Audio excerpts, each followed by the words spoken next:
Olá, galerinha do nono ano, nós estamos aqui hoje para mais uma aula de Química e hoje nós vamos começar um capítulo novo que fala sobre as funções químicas. Bom, para a gente começar, a gente precisa entender o que é uma função química. Então, a função química nada mais é que um conjunto de substâncias que possui propriedades químicas semelhantes. Então, a gente viu que a gente tem diversas propriedades químicas, né? Então, eles têm que ter propriedades parecidas umas com as outras. As funções químicas, elas podem ser divididas em dois grupos, funções orgânicas e funções inorgânicas. Mas, professora, qual é a diferença? Uma função orgânica é aquela que vai ter carbono na sua composição. E uma função inorgânica é aquela que não tem carbono e sim outros elementos químicos. Bom, as funções inorgânicas, que é o que a gente vai estudar, ela está baseada aí, é, em- na classificação de arrênios, onde ela pode ser classificada como ácidos, bases, sais e óxidos. Isso vai envolver a acidez, a basicidade, então, a quantidade, quanto ácido é aquela substância, quanto básica é aquela substância, quanto aquela substância é solúvel em água, a reatividade, quanto aquela substância reage com outros elementos e a condutibilidade elétrica. Então, quão bom condutor de energia aquela substância será. Bom, Arrhenius, além de propor essa classificação, ele também fez uma teoria chamada de dissociação iônica. Ele criou essa teoria no final do século XIX, onde ele, por meio de seus experimentos, identificou o quê? A condutividade das soluções, né? A condutividade elétrica dessas soluções, graças aos ânicos que elas tinham no seu corpo. Então, essas soluções iônicas, elas transportavam corrente elétrica porque os seus íons se separavam quando colocavam em água. Isso chamou de dissociação iônica. Então, quando a gente coloca uma solução em água, os íons vão se separar, certo? E aí, essa dissociação iônica, ela pode causar um processo chamado de ionização, que é a quebra das moléculas, como nós temos aqui na imagem ao lado. Então, nós temos uma molécula de NaCl, quando colocada em água, ela virou Na+, e Cl-. Então, ela virou um ânion e um cátion, certo? Então, a ionização é justamente a quebra dessa molécula quando se coloca em água. Bom, a minha ionização ela pode ser medida pelo seu grau. Então, o grau de ionização ele está referido ao número de partículas ionizadas dividido pelo número de partículas dissolvidas. Então, vamos ver o exemplo abaixo. Eu tenho 100 moléculas de HCl, ácido clorídrico, que dissolvem 95 moléculas de água. Então, como é que a gente vai fazer? Quem é o meu número de partículas ionizadas? Né? Ele diz aqui que dissolve 95 moléculas, então é 95, são as minhas partículas ionizadas. E as partículas dissolvidas, 100, né? Ele está dizendo que 100 moléculas vão dissolver as 95 aqui. Então, eu vou fazer o quê? Dividir 95 por 100, que vai dar cerca de 0,95. Mas a gente normalmente coloca esse grau de ionização, esse meu alfa, em porcentagem, certo? E aí eu pego esse valor e multiplico por 100, que vai dar 95%. Então, é assim que a gente calcula o grau de ionização. Esse grau de ionização não vai ser muito requerido para vocês nesse momento, porque é mais assunto do ensino médio. Mas eu já estou explicando para vocês chegarem no ensino médio sabendo como funciona, certo? Bom, hoje a gente vai falar da primeira função inorgânica, que são os ácidos. Os ácidos, eles nada mais são que substâncias que vão liberar íons H+, em solução aquosa. Então, quando você coloca um ácido na água, ele libera um íon H+. Bom, o meu ácido ele tem diversas características. Eles podem ser bons condutores de energia elétrica. Eles têm normalmente um sabor azedo. Por exemplo, a laranja, o limão. Você percebe que eles são ácidos, eles têm um sabor bem azedo. Eles podem ser tóxicos ou corrosivos, dependendo do ácido. Como a gente tem um exemplo, né, o ácido muriático, então ele consegue corroer algumas substâncias e pode ser tóxico se você ingerir. Eles podem também mudar de cor, sendo indicadores ácido-base. Então, quando você coloca eles em um determinado local, ele vai mudar sua cor, né? Quanto o ácido, ele vai adquirir uma coloração, enquanto o base, ele vai adquirir outra coloração. E eles também podem formar os sais, né? Por uma reação chamada de neutralização, que a gente vai ver um pouco mais adiante. Bom, os meus ácidos, eles têm diversas classificações, né? Então, vamos ver na ordem. Eles podem ser classificados, primeiramente, quanto número de H+, ionizáveis, certo?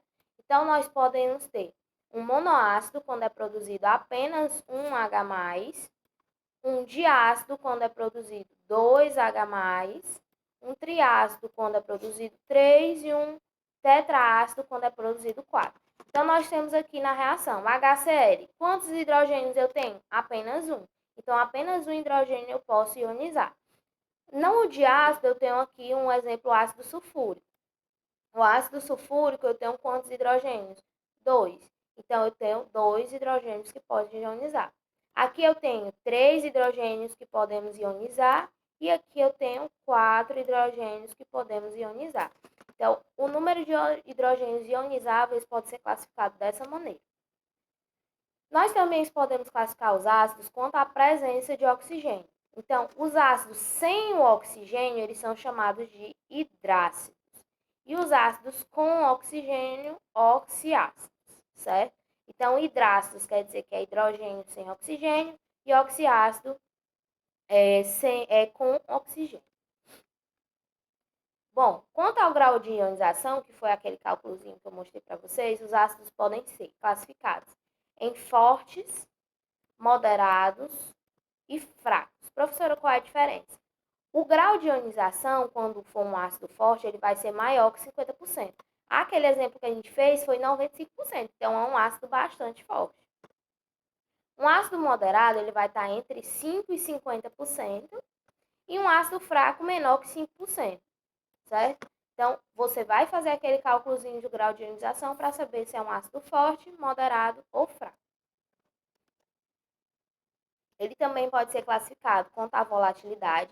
Eles podem ser fixos, ou seja, não evaporar com certa facilidade, ou podem ser voláteis, evaporar muito rápido. Então, um exemplo é o ácido sulfúrico, que é um ácido fixo, então ele não evapora com facilidade. E volátil eu tenho o ácido nítrico, né? Se você abrir o vidro e deixar um tempinho ali, ele já evaporou boa parte dele. E aí, os meus ácidos, eles têm a nomenclatura. Essa nomenclatura vai ser baseada em quê? Nos hidrácidos e nos oxiácidos. Quando eu tiver um hidrácido, o meu nome vai ser ácido, o nome do elemento e o hídrico no final, que quer dizer hidrácido, então o hídrico vai no final. Aqui eu tenho HCl. Então, vai o nome ácido. Qual é o nome do meu composto? Cloro. Então, fica clor, você tira o O e adiciona hídrico, ácido clorídrico. No meu oxiácido, vai ser da seguinte forma. Vou repetir o nome do ácido, o nome do elemento químico, mais o sufixo ico ou ouso. Professora, como é que eu vou saber quando eu vou usar ico ou ouso? Bom, ico você usa quando ele tiver um número fixo aí de oxigênio. Então, ácido sulfúrico, né? Então, H2SO4, ácido sulfúrico. Quando eu diminuir a minha quantidade de oxigênio, ele vai ser oso. Então, eu tinha 4 oxigênios, que é o normal, e aí foi para 3 oxigênios. Aí não vai ser mais ácido sulfúrico, vai ser ácido sulfuroso. Então, quando for oso, é que eu diminuí a minha quantidade de oxigênio na minha molécula, certo? Então, a molécula inicial é essa aqui, e aí quando eu diminuo a minha quantidade de oxigênio, ele muda também o nome, certo? Bom, eles também podem ser classificados quanto à hidratação. Então, eles podem ser mais hidratados, moderadamente hidratados ou menos hidratados. Orto vai ser quando ele for mais hidratado. Piro quando ele for moderado e meta quando ele for menos hidratado. Então, isso vai depender da quantidade de água que eu vou ter dissolvido naquela minha molécula, né? Liberando a água. Então, orto mais hidratado, ou seja, mais água, piro moderado e meta menos água aí no meu ácido. E aí nós temos os ácidos mais utilizados no nosso cotidiano, né? Vamos falar um pouquinho de cada um. O primeiro deles é o ácido clorídrico, que ele é muito importante para o nosso processo digestório. Ele que vai fazer a corrosão dos alimentos que a gente come, a digestão desses alimentos, né? Então, pegar esses alimentos, quebrar em pedaços menores e retirar somente os nutrientes. É feito pelo ácido clorídrico. Outro exemplo que a gente tem é o ácido muriático, que é a base de ácido clorídrico, que ele é utilizado para limpar as superfícies, né? Também é um ácido bastante corrosivo, assim como o ácido no nosso estômago também, certo? Só que o nosso estômago consegue suportar a acidez do ácido clorídrico. Nós temos também o ácido fosfórico, que ele é bastante utilizado na agricultura, porque ele é utilizado na fabricação de fertilizantes para o solo. Ele também pode ser utilizado como aditivo de refrigerante, né?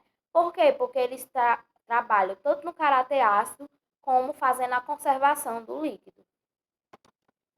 Nós temos também o ácido acético, que é o mais conhecido no nosso cotidiano como vinagre. Ele também pode ser usado na produção da aspirina, né? Que é um remédio aí para questão da dor. Ele também pode ser utilizado para tingir tecidos, principalmente, e além disso, utilizado para preservar as madeiras, né? Então eles colocam esse ácido acético na madeira para evitar que ela mofe, que ela apodreça, crie algum outro organismo. Nós temos também o ácido sulfúrico, que é um que merece assim destaque, mas ele também requer um certo cuidado. Ele normalmente é usado na bateria do automóvel, por isso que você não pode descartar essas baterias assim ao acaso, né? Eles também podem ser utilizados na agricultura, fazendo os adubos para as plantas. Eles também são utilizados na fabricação de papéis, tintas e plásticos.